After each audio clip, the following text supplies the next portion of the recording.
Une nouvelle fait surface aujourd'hui. Alassane Dramane Ouattara, l'un des plus grands dictateurs de la Côte d'Ivoire, vient d'être démasqué par l'un de ses chefs rebelles. Alassane Ouattara sera la cause de cette rébellion de 2000. Nous le savons tous. Cette rébellion a causé plusieurs fins de vie en Côte d'Ivoire. Plusieurs personnes nous ont quittés. Plusieurs membres de nos familles nous ont quittés. C'était un moment très triste du côté de la Côte d'Ivoire que l'on ne pourrait jamais oublier. Dans cette vidéo, nous allons vous présenter ce chef rebelle qui s'explique et nous parle de comment Alassane Ouattara a tout planifié pour renverser Laurent Gbagbo et prendre le dessus. Et aujourd'hui, il manipule les Ivoiriens comme un dictateur. Regardez attentivement cette vidéo et vous allez tout comprendre. Je leur avais prédit qu'Ado va gagner, donc de voir la licorne pour nous aider pour l'offensive à Abidjan. Et puis il y avait Wai Jing-Choi aussi qui vous a accompagné, qui était le représentant spécial du secrétaire général de l'ONU à Abidjan. Oui, j'ai écrit une lettre à l'ONU pour les prédire qu'il aura certes une élection, Alassane va gagner, mais Gbagbo ne se lèvera pas. Et qu'il aura forcément l'offensive à Abidjan. Il faut que l'ONU prenne ses responsabilités, la licorne. La lettre est là, vous pouvez demander. C'est le général Fall en 2004 qui commandait, mais il était parti, c'est Choi qui était là. Et la lettre, vous pouvez enquêter auprès de Choi, mon nom, et tout est détaillé. Une lettre de 6 pages où j'ai dit qu'il aura une offensive sur Abidjan, sinon Gbagbo ne cédera pas le fauteuil. Donc j'ai dit ça sur eux, donc de voir licorne, de voir Alassane, de voir la licorne, et que dès qu'il va gagner réellement, et que Gbagbo dit qu'il ne va pas se lever, il ne faut pas qu'il va entendre que Gbagbo quitte, et donc à lancer l'offensive. Mais si la France ne nous aidait pas, avec l'ONU qui sont venus pour ça de manière légale, devait aider le vainqueur, et la France avait toujours prévenu, même l'ONU, que s'il y a une élection, et que le vainqueur doit s'asseoir. Si l'autre camp ne veut pas reconnaître la défaite, et ils vont aider le vainqueur à s'asseoir. Ça veut dire quoi? Militairement y compris. Et c'est ce qui s'est passé. Sinon, nos forces ne pouvaient plus vaincre Gbagbo. Alors, après donc l'arrivée d'Alassane Ouattara au pouvoir, vous avez tout de même été récompensé puisque vous avez travaillé à la présidence de Côte d'Ivoire. Non, moi j'ai travaillé avant l'arrivée d'Alassane. Moi j'ai commencé à la présidence en 2006. J'ai été engagé. Jusqu'à quand Alassane est venu en 2011, et là j'ai démissionné, monsieur. Parce que simplement Ibrahim Ouattara voulait que je parte lui demander pardon pour une faute que je n'ai pas commise. Parce que quelle est la faute? J'ai été chargé de mission d'Alassane. Dès qu'il m'a reçu ce jour, Alassane m'a proposé d'être son conseiller. Je lui ai dit, je n'accepte pas, monsieur le président. Il m'a dit pourquoi. Je lui ai montré un tableau qui était auprès de son fils, de la photo de son fils, qui m'a montré qu'il a eu avec une Jamaïcaine. Il a eu 3 enfants. Et le premier Ismaël, je crois. Je lui ai dit, monsieur le président, ce tableau, vous voyez, il dit oui qu'il a acheté à Paris lors d'une mise aux enchères, une vente aux enchères. Je lui ai dit d'accord, moi je ne veux pas être auprès de toi comme ce tableau. Il dit comment? Il dit non, vous les présidents africains, quand vous recrutez quelqu'un, comme votre conseiller, vous ne l'écoutez pas. Vous ne les valorisez pas. Ouais, oui, c'est important qu'il faut que je vous le dise. Regardez dans votre pays. Si Blaise avait écouté ses conseillers, mais personne n'a créé le monde si ce n'est pas Dieu. Donc ne dites pas que sans vous, monsieur le journaliste, que le monde va s'arrêter, il n'y aura pas de télé au Burkina. Vous pouvez mourir aujourd'hui, je ne le souhaite pas, mais votre télé va toujours exister. Personne n'est indispensable. Voilà. Donc, il suffisait que Blaise démissionne et après la fin de son mandat, organise des élections et Europe gagne, il est président. Après 5 ans, Blaise revient, il allait être acclamé. Mais les gens, quand ils sont dans ce fauteuil, ils ne veulent pas partir, je ne sais pas pourquoi.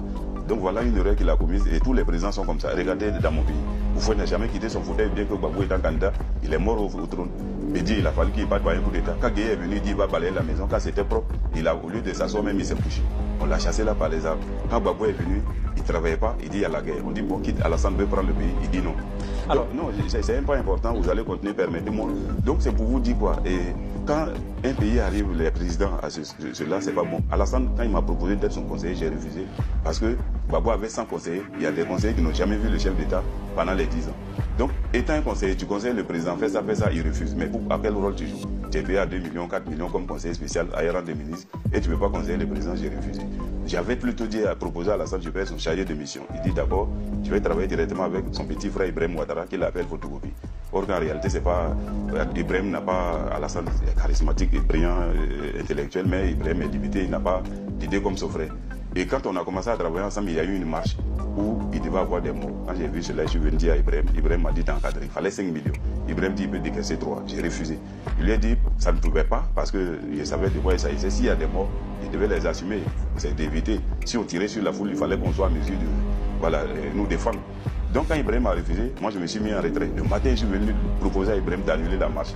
Et la marche a eu lieu en 2000, vous le savez bien, il y a eu 100 morts du côté du RDR.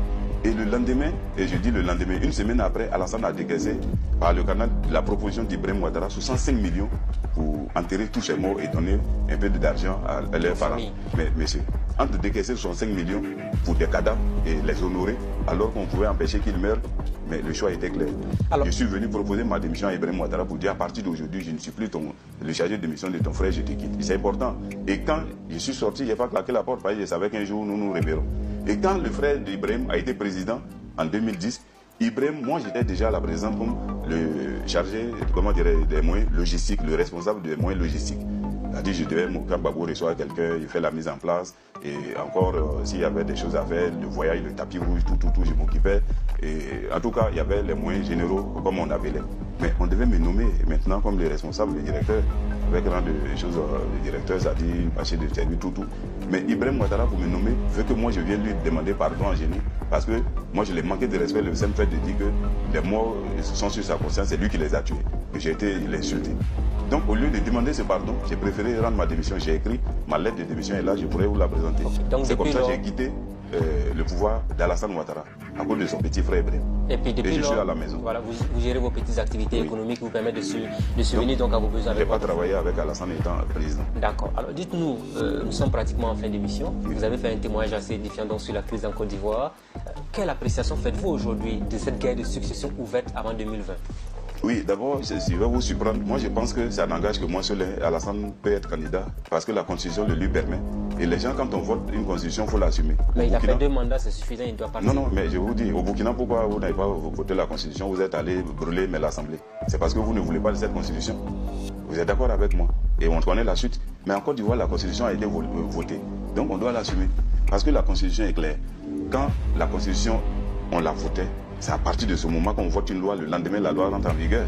Mais cette Constitution-là dit que tu peux être candidat une fois renouvelable ton mandat, c'est fini, d'accord. Mais la Constitution n'a pas précisé que le président en cours, là, le mandat en cours est compté, jamais.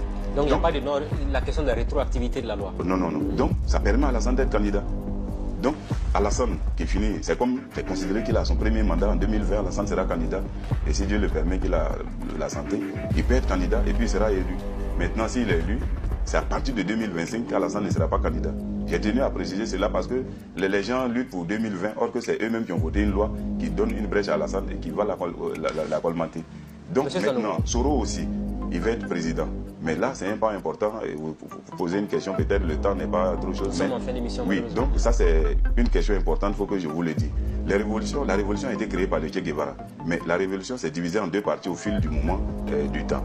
Je vous cite 4 révolutionnaires rapidement de chaque groupe. Le premier groupe noble comme le Che Guevara, nous avons connu Patrice Lumumba, nous avons connu John Garang au Soudan, nous avons connu Thomas Sankara au Burkina et Ibé en Côte d'Ivoire. Ces 4 révolutionnaires combattaient pour leur peuple. Mais aujourd'hui, nous avons des types de révolutionnaires comme au Zaïre, il y a eu Mobutu, il y a eu Salva Kiir qui est là aujourd'hui au Soudan. Et on a connu ici Blaise Compaoré et Soro chez nous en Côte d'Ivoire. Vous voyez, Soro et Blaise sont des amis. Et ce qui va vous surprendre, aujourd'hui Blaise soutient 100% Soro pour renverser Alassane. Et parce qu'il sait que si Alassane ne va pas lui permettre de créer une rébellion au Burkina, alors dès que Soro est président, il va allumer un front à partir de Bobo ou de Gawa pour que Blaise revienne s'installer au Burkina. Donc il y a des choses que vous ne savez pas, monsieur le journaliste. Les trucs sont assez difficiles. Et aujourd'hui, ces gens de combattants-là, eux, ils combattent pour eux-mêmes. Regardez au Soudan du Sud. John Garang a mené le combat, il est mort certes, mais quand ils ont acquis leur indépendance. Maintenant, pourquoi Salva Kiir et son adjoint s'entretuent? Mais c'est pour se réaliser, même c'est pour s'enrichir. Sinon, si c'était pour le combat du Soudan du Sud, ils ont eu leur indépendance. Donc il y a des révolutionnaires qui combattent que pour eux-mêmes. Malheureusement, Soro fait partie de ce groupe-là. Soro n'a jamais combattu pour Alassane ni pour le peuple du Nord. Il combattait pour lui-même.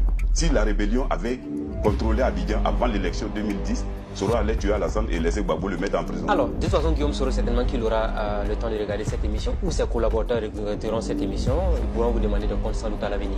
C'est que je voudrais vous poser. Moi, j'assume et je sais ce que je dis est vrai. D'accord.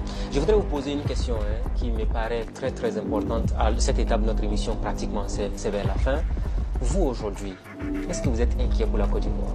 Je suis très inquiet, mais c'est ce que je suis en train de vous dire, monsieur. Quand on prenait les armes, c'était pour qu'il y ait une justice, une équité en Côte d'Ivoire. Vous comprenez? Que tout le monde puisse être candidat. Mais quand on veut être l'arbitre et partisan, c'est-à-dire Soro a été l'arbitre de cette rébellion, et il veut être candidat, c'est que la cause est dévoyée. D'accord, c'est clair. Voilà. Est-ce que vous avez été menacé depuis que vous avez sorti ce document? Est-ce que vous sentez que vous êtes pourchassé, on veut vous éliminer? Non, ça vous le mentir, non, mais il faut que je sois prudent parce que je sais que je dérange beaucoup. Et je l'ai dit, je suis allé faire, quand j'ai fait le document ici, c'est pas un roman, c'est une œuvre témoignage, pas un roman, c'est de la fiction. Bien entendu. Mais à Sidoya, ça a été bloqué par une institution d'État. Le Burkina ne voulait pas avoir d'incident diplomatique avec la Côte d'Ivoire. Donc par le canal du ministre de l'Information, que je sais proche, peut-être de votre télé, il y a au moins le président de l'Assemblée, Salif Diallo, le président Roch Marc Kabore, qui ont dit que le livre ne pouvait pas se vendre. J'ai édité 5000 exemplaires qui sont bloqués là-bas. Et je suis en train d'éditer d'autres exemplaires maintenant qui seront en vente dès la semaine prochaine. Et je suis allé à Abidjan pour faire la conférence de presse dédicace de ce livre à la maison de la presse. Vous pouvez aller sur le net, Kwasi.com, Abidjan.net, YouTube et autres, vous verrez ça. Donc c'est pour vous dire quoi? Je prends mes responsabilités parce que mon pays va vers une autre crise. Donc pour moi, je considère qu'à partir du moment que Zoro a mené un combat et il veut être candidat, mais c'est pas juste. C'est votre part de témoignage donc sur l'histoire de la Côte d'Ivoire. Nous vous disons grand merci. Merci, monsieur.